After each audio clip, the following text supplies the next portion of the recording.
परिचय। मोहन और उसके पिताजी बालकोनी में खड़े हैं।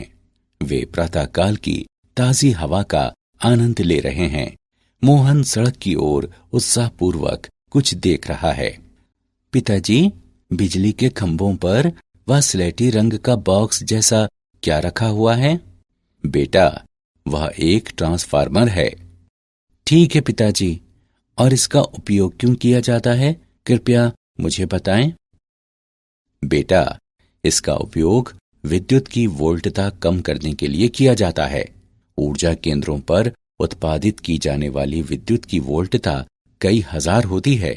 ट्रांसफार्मर इस वोल्टता को घरों के लिए 220 वोल्ट तक तथा उद्योगों के लिए 440 वोल्ट तक कम कर देता है। ठीक है पिताजी, और मैं इस बारे में और भी अधिक जानना चाहता हूँ। ट्रांसफार्मरों के बारे में और अधिक जानने के लिए तुम्हें प्रत्यावर्ती धारा के बारे में समझना होगा। तो चलो बच्चों, आज हम प्रत्यावर्ती धारा के विषय में अध्ययन करेंगे।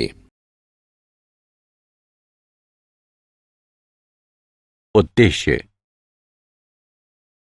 इस पाठ के अंत में आप निम्न करने में सक्षम हो जाएंगे।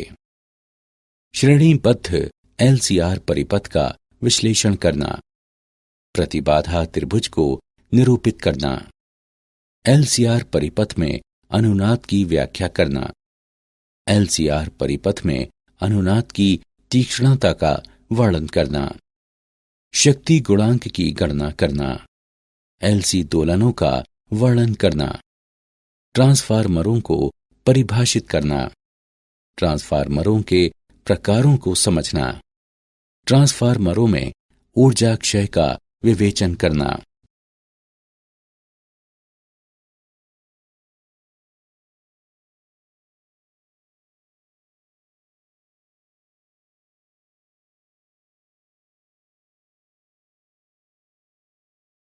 श्रेणीबद्ध एलसीआर परिपथ।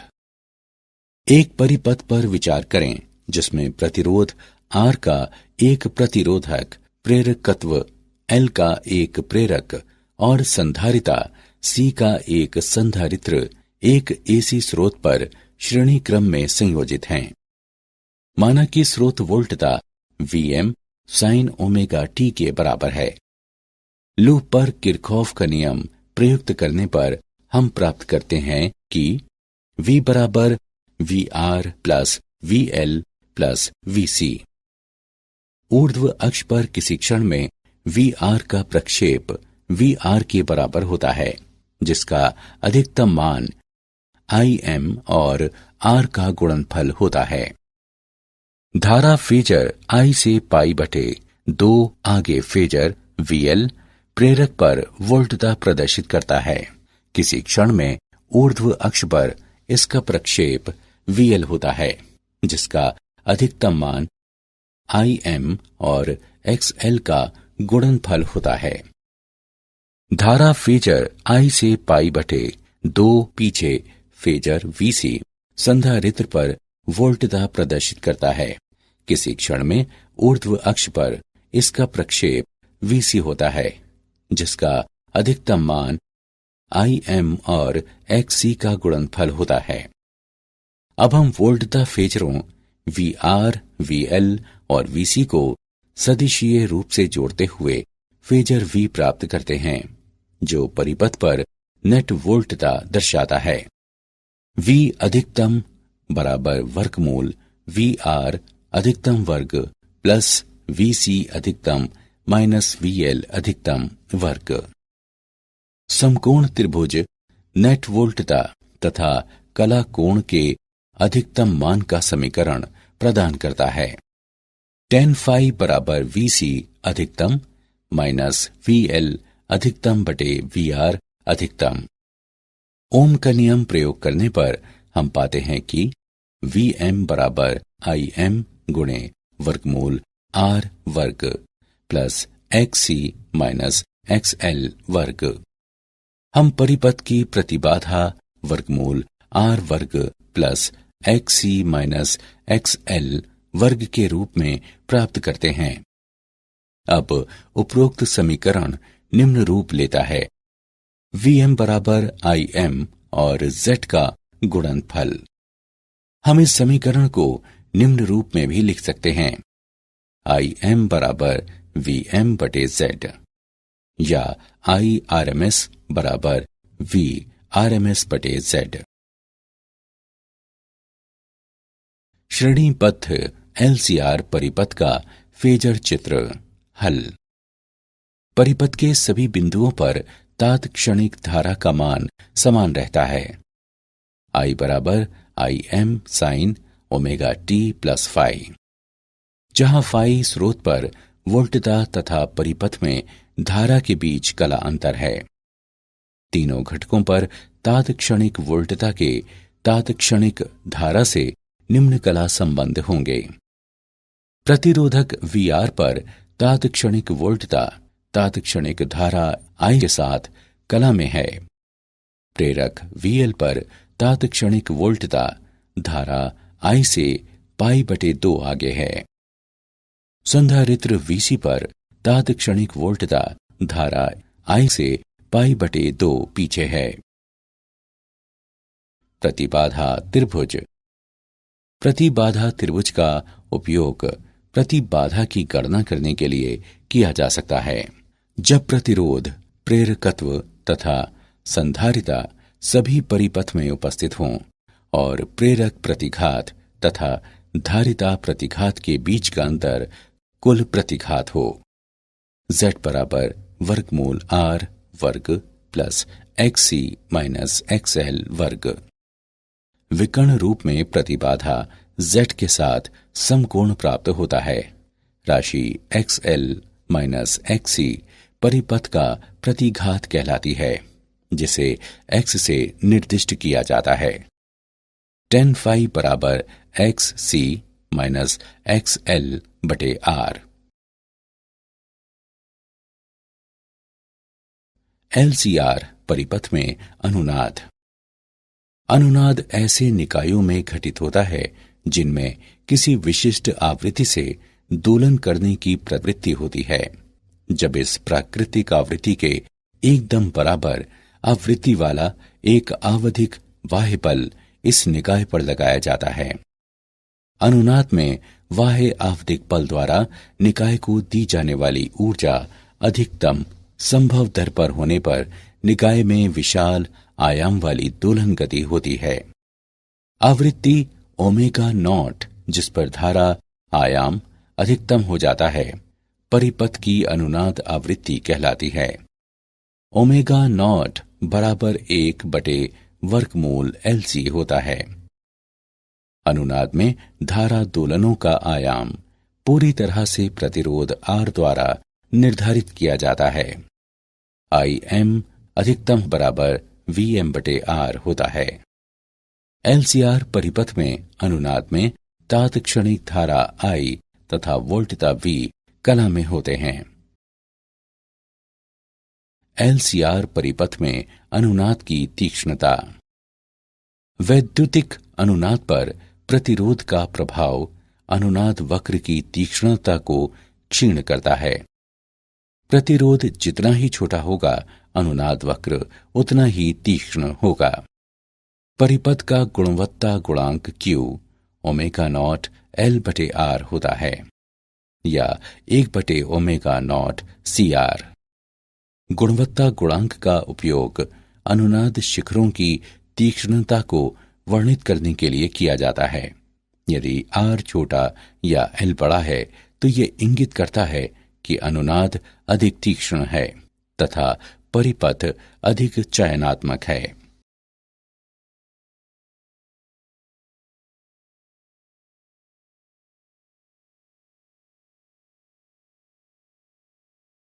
उदाहरण। आइए LCR परिपथ में अनुनाद का एक उदाहरण देखें। LCR परिपथ की श्रेणी की अनुनाद आवृत्ति और Q गुणांक ज्ञात करें, जहां L बराबर 3 हेनरी, C बराबर 27 माइक्रोफेराड तथा R बराबर 7.4 ओम है। परिपथ की पूर्ण चौड़ाई अधिकतम आधे तक कम करते हुए इसकी तीक्ष्णता गुणांक 2 तक बढ़ाना अपेक्षित है। आइए इसका हल देखें। दिए गए मान हैं L बराबर 3 हेनरी, C बराबर 27 गुणे 10 की घात -6 फैराड, R बराबर 7.4 ओम। हम जानते हैं कि अनुनाद आवृत्ति 1/वर्गमूल LC होती है। अब मानों को रखते हुए हम अनुनाद आवृत्ति 111 रेडियन प्रति सेकंड प्राप्त करते हैं। Q गुणांक बराबर ओमेगा RL बटे R है। अब मानों को रखते हुए हम Q गुणांक 45 प्राप्त करते हैं। चूंकि Q R के व्युत्क्रमानुपाती है, इसलिए Q को दोगुना करने के लिए R को आधा होना चाहिए।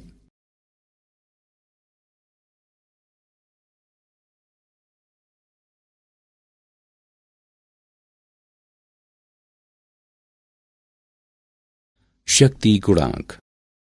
हम जानते हैं कि एक LCR श्रेणी क्रम परिपथ पर प्रयुक्त AC वोल्टता V बराबर VM साइन ओमेगा t परिपथ में IM sine omega t plus phi धारा चालित करती है।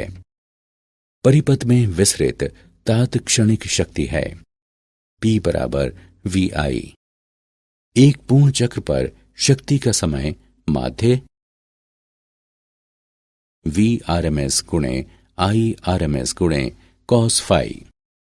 हम निष्कर्ष निकाल सकते हैं कि परिपथ में आपूर्ति की गई औसत शक्ति न केवल वोल्टता तथा धारा पर निर्भर होती है, बल्कि उनके बीच के कला कोण फाई की कोज्या पर भी निर्भर होती है।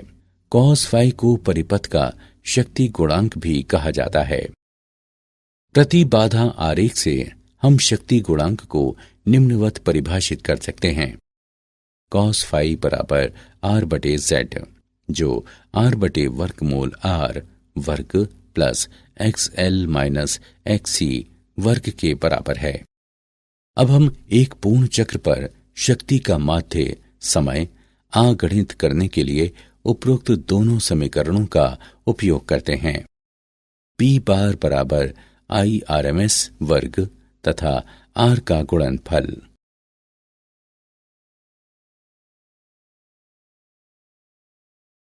विभिन्न परिपथों में शक्ति गुणांक। प्रकरण 1, प्रतिरोधकीय परिपथ। यदि परिपथ में केवल प्रतिरोधक है तो फाई बराबर 0, cos फाई का मान बराबर 1। इसमें अधिकतम शक्ति क्षय होती है। P बार बराबर VRMS और IRMS का गुणनफल। प्रकरण 2, शुद्ध प्रेरकीय या धारितीय परिपथ। यदि परिपथ में केवल प्रेरक या संधारित्र है तो फाई बराबर -π/2 या π/2। cos फाई का मान बराबर 0। इसमें शक्ति क्षय नहीं होती। P बार बराबर 0। प्रकरण 3, LCR श्रेणी क्रम परिपथ। यदि परिपथ में प्रेरक संधारित्र तथा प्रतिरोधक हैं तो cos फाई का मान 0 और 1 के बीच रहता है। ऐसे परिपथ में सदैव शक्ति क्षय होता है। P बार बराबर VRMS IRMS और cos फाई का गुणनफल। प्रकरण 4, LCR परिपथ में अनुनाद में शक्ति क्षय। शक्ति केवल प्रतिरोधक में क्षयित होती है। LCR परिपथ में प्रेरक या संधारित्र पर ऊष्मा के रूप में शक्ति क्षयित नहीं होती।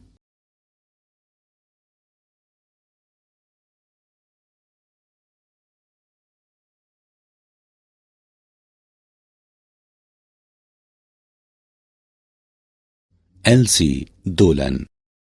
हम मानते हैं कि आरंभ में LC परिपथ के संधारित्र C पर आवेश Q होता है और प्रेरक में धारा I 0 होती है।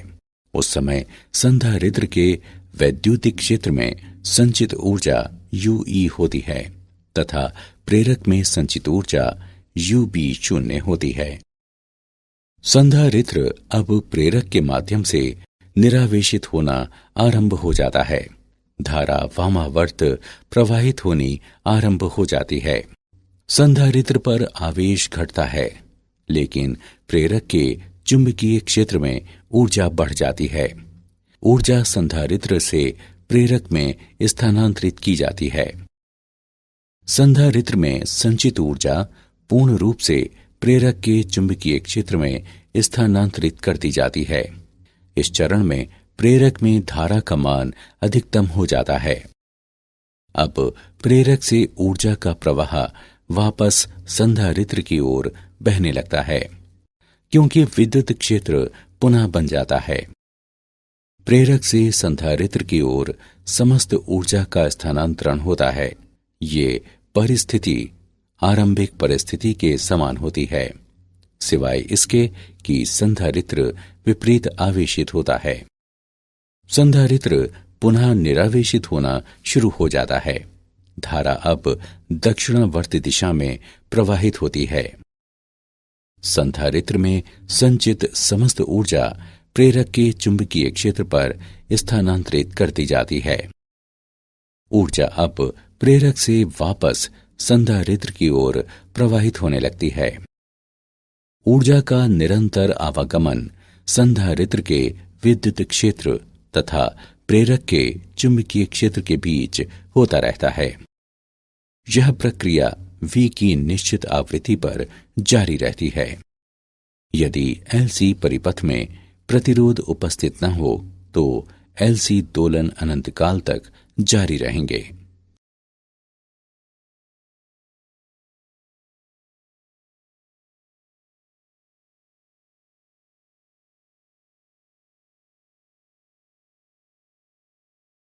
ट्रांसफार्मर।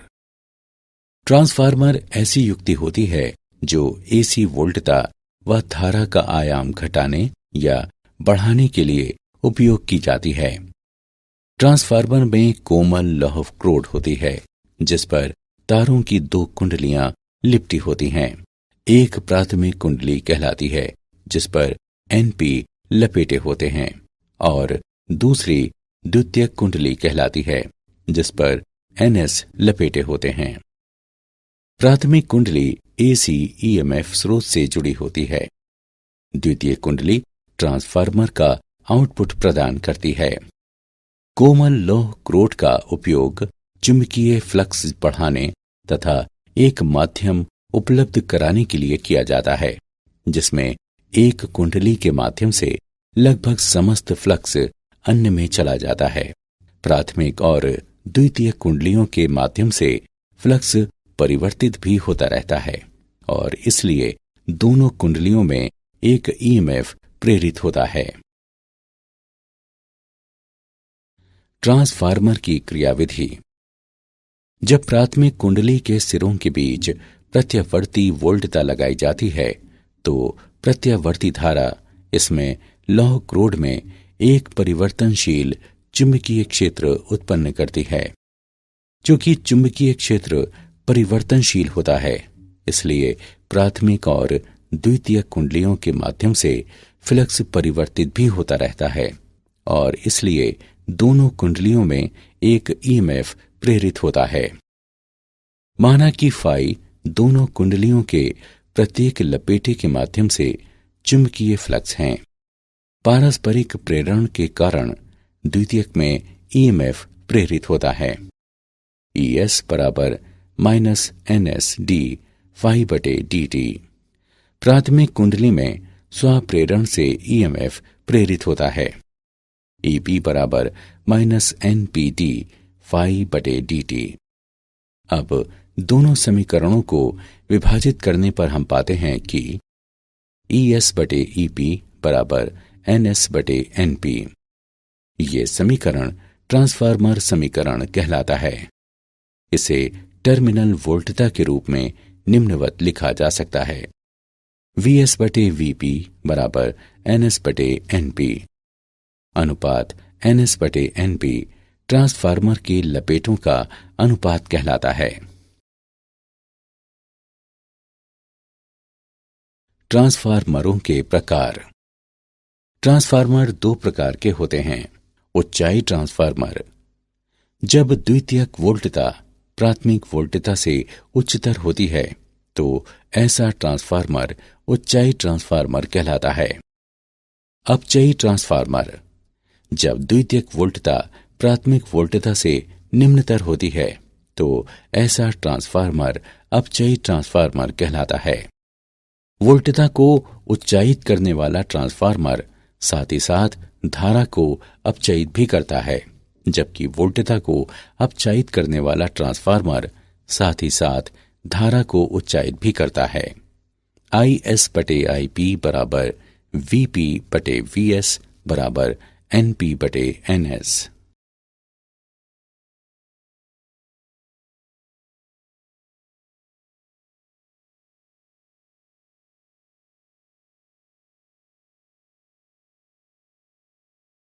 ट्रांसफार्मर के अनुप्रयोग। तारों के माध्यम से विद्युत ऊर्जा का लंबी दूरियों तक संप्रेषण करने से पहले वोल्टता बढ़ाने के लिए इसका उपयोग किया जाता है।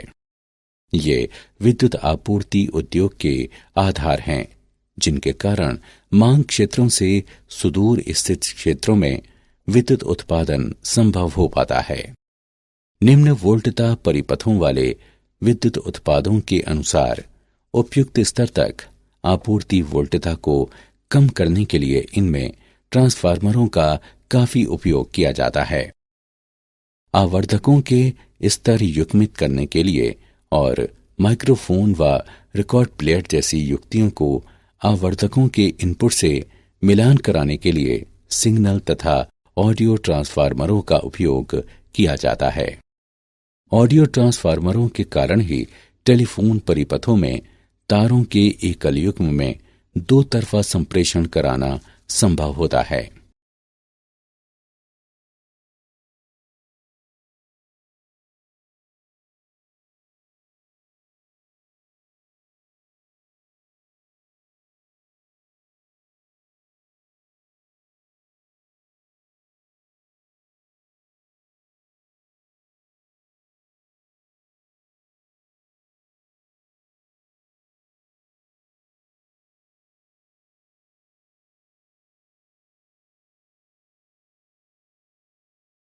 ट्रांसफार्मर में ऊर्जा क्षय।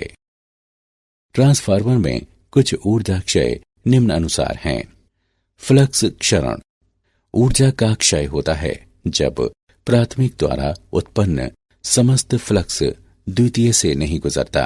प्राथमिक और द्वितीय कुंडलियों को एक दूसरे के ऊपर लपेटकर इस हानि को कम किया जा सकता है। कुंडलनों का प्रतिरोध, कुंडलनों में उत्पन्न होने वाली ऊष्मा के कारण ऊर्जा क्षय होता है। मोटे तारों का इस्तेमाल करके इस हानि को कम किया जा सकता है। भंवर धाराएं, लौह क्रोड में भंवर धाराओं के कारण ऊष्मा के रूप में ऊर्जा क्षय होता है। स्तरित क्रोड का उपयोग करके इस हानि को कम किया जा सकता है। शैथिल्य, लौह क्रोड के चुंबकन व विजुंबकन के चक्रों के दौरान उत्पन्न ऊष्मा के रूप में ऊर्जा का क्षय होता है। कम शैथिल्य पाश वाली क्रोड सामग्री का उपयोग करके इस हानि को कम किया जा सकता है। कोमल लौह क्रोड का उपयोग शैथिल्य हानि और फ्लक्स क्षरण को कम करता है।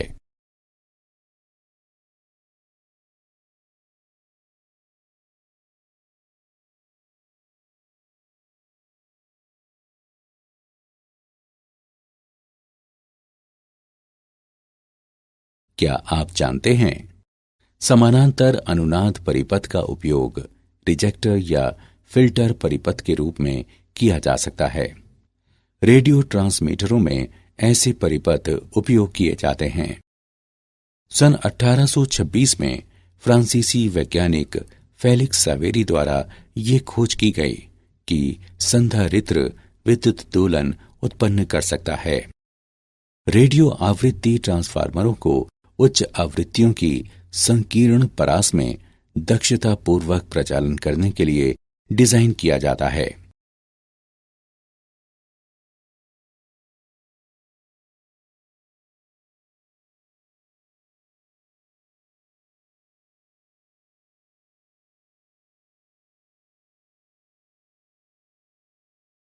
सारांश। आइए हमने जो कुछ सीखा है उसे संक्षेप में दोहराएं। श्रेणीबद्ध एलसीआर परिपथ में प्रतिरोधक पर तात्क्षणिक वोल्टता तात्क्षणिक धारा के साथ कला में होती है। प्रेरक पर तात्क्षणिक वोल्टता धारा I से π/2 आगे होती है। संधारित्र पर तात्क्षणिक वोल्टता धारा I से π/2 पीछे होती है।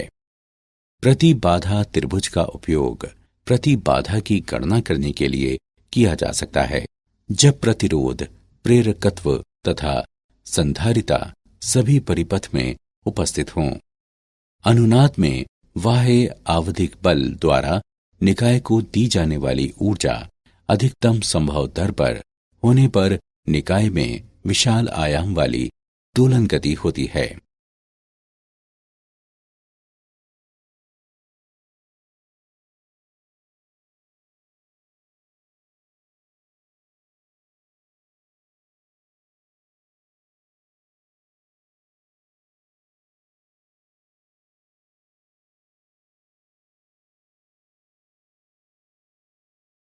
एलसीआर परिपथ में अनुनाद में तात्क्षणिक धारा I तथा वोल्टता V कला में होते हैं।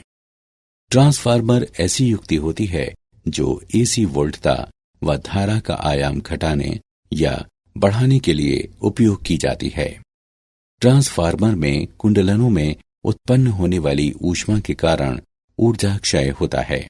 मोटे तारों का इस्तेमाल करके इस हानि को कम किया जा सकता है। कोमल लौह क्रोड का उपयोग शैथिल्य हानि और फ्लक्स क्षरण को कम करता है।